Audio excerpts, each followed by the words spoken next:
Hello plant friends and welcome to my channel. I wish I had more plants. My name is Erica, I love houseplants and that's what I do on this channel.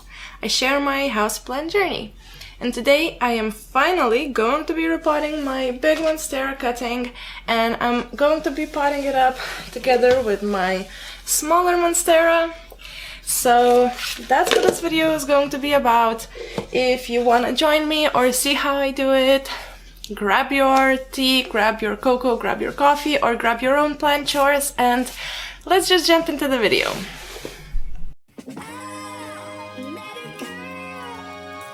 Alright guys, so let me first show you everything that I'm going to be working with and then I'm going to take you lower and we will start the process. So first of all, the star of this video of course is my ginormous Monstera cutting that I saved, that was just broken off, laying on the ground in a plant store, like a garden store, and I bought it for I think 4 or 5 euros and it's amazing. I love it so much. It rooted really well and some of the tips are already starting to go black and I really want to just move on into potting this baby up. And I'm also going to be potting up this smaller Monstera together with this big baby. So this is going to fill in the bottom a little bit and then the big Monstera is gonna be at the top. I feel like it's gonna be really nice and I will not have to have 2 duplicate plants, which I'm avoiding on having, so I'm really excited about this. Then the next thing I want to show you is this planter that I already showed before. I painted it up and this is where the Monsteras are going to be going in. It has a huge drainage hole and I have this like a piece of mesh from some fruit and I'm going to just like cover it up from like inside. And the last thing I'm going to be using today is a soil mix. So this is quite a chunky soil mix. It has a lot of perlite, it has orchid bark, it has some leca balls, it has cocoa peat and just like some general potting mix like for houseplants and a little bit of charcoal. Yeah, like granules. Is that how they're called? Like tiny pellets. Anyways, so yeah, it's quite like a chunky mix, but also I used a little bit more of regular housing potting mix, so that Monstera can stay a little bit moister because it is going to be potted up from water to the soil substrate, so it will need to be quite like water absorbent and I hope that this is going to help it. It's also going into a terracotta planter which sucks up a lot of moisture, so that's why I added a little bit more of just a regular potting mix and yeah.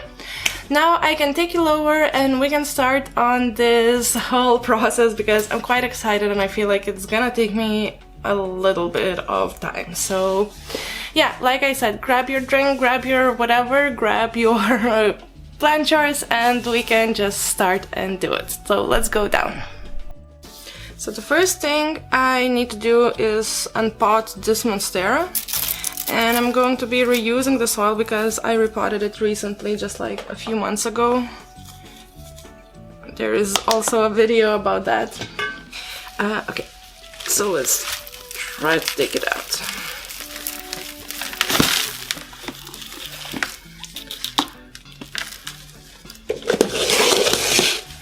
And it has like a lot of roots. I potted it up in a pot that was actually quite a small pot for it, like I was not potting it up when I was potting it up, like when I was repotting it. So I think that this Monstera is also gonna benefit from the new potting. This is like quite a big, quite a thick root ball on this. And this Monstera is also a rescue. I got it from one of the crush box, like one of the damaged box, I don't know, rescue boxes. Okay, so this is done.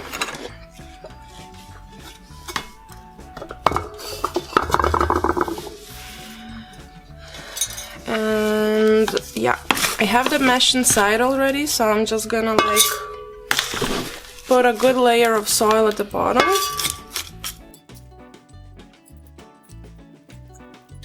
Maybe this is enough for the pot. It's like filled up till here, maybe? Yeah. And I think first I'm gonna put in like the big Monstera, because I want to position it. And yeah, so let's take it out and I will show you guys the roots. I'm sorry it's like really overexposed, but here you go. Look at those roots. It's like also quite a big amount of them.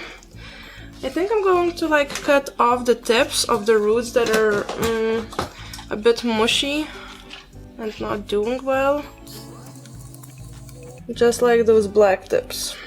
I don't know. I hope it's going to be fine. But let's see.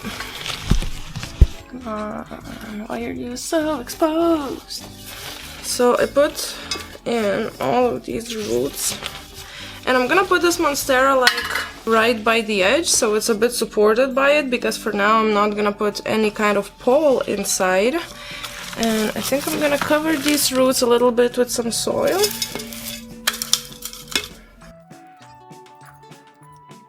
So now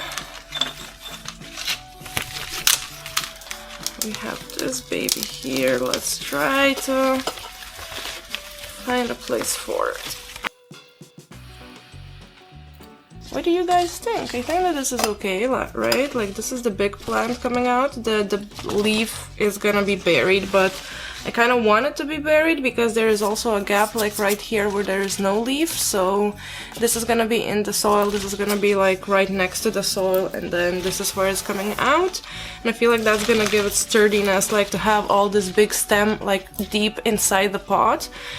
And then maybe I still gonna put back this in for my tinier baby Monsteras to still have like something to grab onto, because those babies I feel like do need some support. I'm gonna reuse the same strap I used before. Maybe I'll do that after I put the soil on in. And try to put it this way so you guys can see through the gap of what I'm doing.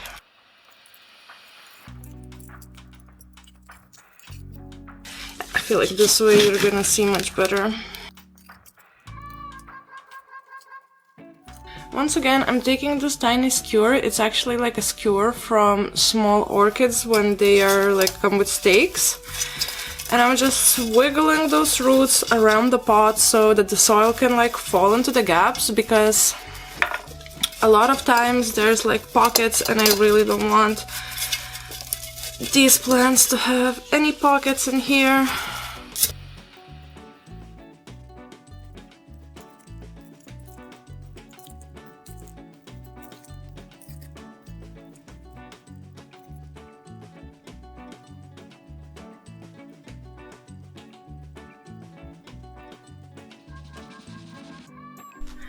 Okay, so she's all potted up, and now the last thing I want to do is I'm gonna water her so the roots that just came out of water would not have a shock and would not dry out and would not just die and would still serve some kind of a survival purpose. So here we go, and I am watering it with the same water that it was standing in. So this is the water from the big jar. I don't know, I just feel like the plant is already used to everything that was in that water. Like, you know, it's familiar. I don't know. Maybe it's silly, but this is what I like to do, so here we go. And I'm gonna pour the whole thing here so that the soil would be completely saturated and yeah, happy. And the water and the plant could get all the water. By the way, while I was, no, not while, but after I planted up, I realized I did not check where the front of the pot is, and I just planted it randomly, but whatever, it's a nice pot all over, so it's good enough. Okay, actually, maybe that's enough. There's still no water coming out, but I watered it like quite well already, so I don't know. Maybe I'll give it a few minutes and then I'll just pour the rest of the water in, but now, in the meantime, let me show you how the whole plant turned out, because it looks really good and I love it. I'm excited, so let me just show you. Okay, so here she is in all of her glory. These are the two bigger leaves, and the smaller plant for now is like facing a little bit towards this direction, and the big plant like right there, but I'm gonna put it like, I think like this. Here is the sun, like you guys are the sun, and the plant is facing the sun, so I'm guessing that it's just gonna like slowly turn a little bit like this, and it's gonna look really amazing. I love it. I feel like this is like just a good, perfect size planter, and I'm really happy that I combined them, because I feel like they really fit each other well in here, and yeah, it's just a little bit of a fuller plant. I'm also really happy that I finally planted her up, because she's been in water for quite a while, like I think before Christmas even I got her, so yeah, quite a few months, but now she can finally get used to the potting ground and get used to her new and permanent home, and I hope she will thrive and maybe finally give me a leaf or something. I would be really excited, but I know that for now she's probably gonna be working on some new roots that are more of a soil kind of roots versus the water roots that she has right now, so that's okay. I'm going to try to keep this baby moist for a while, like maybe for like 2-3 weeks, like slightly moist, not completely dried out, because yeah, I just want her to form some new roots and like not go into the bigger shock than it already is gonna go, because that's, I think, important. In my experience, monsteras, they like moisture. They are okay with it drying out. They're actually really easy plants. You can give it a little bit more water, a little bit less water, and it's adapting really well, and it most likely will thrive no matter what you do, like of course if you're not like, you know, going to extremes. But in my personal experience, monsteras go the best when you don't let them completely dry out, but like keep the soil at least like 70% out dry, but not more, so like constant moisture is really benefiting for them, at least from my personal experience, and again in the environment that I am growing it. And my house is quite dry, so maybe take that into account, but again, these plants adapt really well to all kinds of conditions, and they are pretty great beginner plants and quite iconic plants to begin with. Like there's a reason why everybody likes them so much, and not only because they look so majestic, but because it's really easy to take care of them. And yeah, I really like this plant. I am just so happy with how it turned out. Like I feel like this pot fits really well, and I feel like it just looks so good, doesn't it? Much better than when it was just separate plants. I'm really happy, and I feel like that's it for today's video. Thank you so much for watching, and now let me say goodbye. So that was it for today's video, and like I already said, thank you so much for watching. It really means a lot to me, and I'm quite excited to be back and make more videos, at least try to make some more videos, because it does bring me joy and I really like to take care of plants, and I hope you like to watch me take care of my plants, and if you do, then that's great. Consider maybe subscribing to my channel and giving this video a thumbs up. That really allows me to grow my channel. I mean, everybody says that, but it's true. That's the reason why we do it. And yeah, anyways, thank you so much for all the support, and I just love you guys. And now that I'm back, it kind of makes me wish that I had more plans. See you next time.